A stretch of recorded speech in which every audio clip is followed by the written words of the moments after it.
On entend parfois dire que l'homme descend du singe. Qu'en est-il réellement ?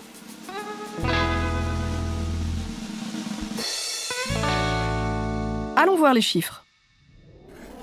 Depuis plus d'un siècle, un peu partout dans le monde, les fouilles archéologiques ont mis au jour des ossements de diverses espèces de primates, dont ceux d'hominidés. On parvient à les dater avec une précision de plus en plus grande. En 1923, en Birmanie, on découvre un fragment de mâchoire inférieure portant 3 dents d'un anthropoïde primitif de 40 millions d'années. On le baptise Amphipithecus mogonjensis.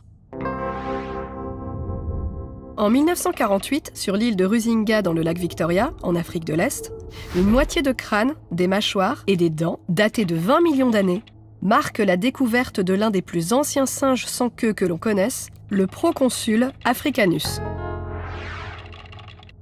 Des restes de Dryopithecus fontani, à Saint-Gaudens en France, sont datés de 12,5 millions d'années. En 1974, sur le site de Hadar en Éthiopie, le squelette presque complet d'une australopithèque de 3,2 millions d'années devient célèbre sous le nom de Lucie. Un autre hominidé, vieux de 7 millions d'années, dont les restes ont été retrouvés au Tchad en 2001, accédera à la même célébrité sous le nom de Toumaï. En 2017, des fossiles d'Homo sapiens, exhumés sur le site de Djebel Iroud au Maroc, sont datés de moins 300 000 ans. Ces restes archéologiques prennent place dans une chronologie qui s'étend sur plusieurs dizaines de millions d'années. Leur analyse morphologique, ainsi que les comparaisons génétiques entre l'homme actuel, les grands singes modernes et certains fossiles, ont permis de reconstituer l'arbre généalogique des primates. On peut y lire les principales divergences entre les différentes lignées de grands singes.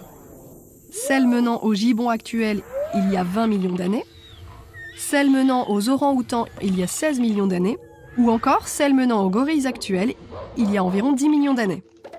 On peut y voir également que le dernier ancêtre commun entre la lignée humaine et la lignée des bonobos et des chimpanzés, avec qui nous partageons aujourd'hui 98,5% de nos gènes, remonterait à environ 8 millions d'années.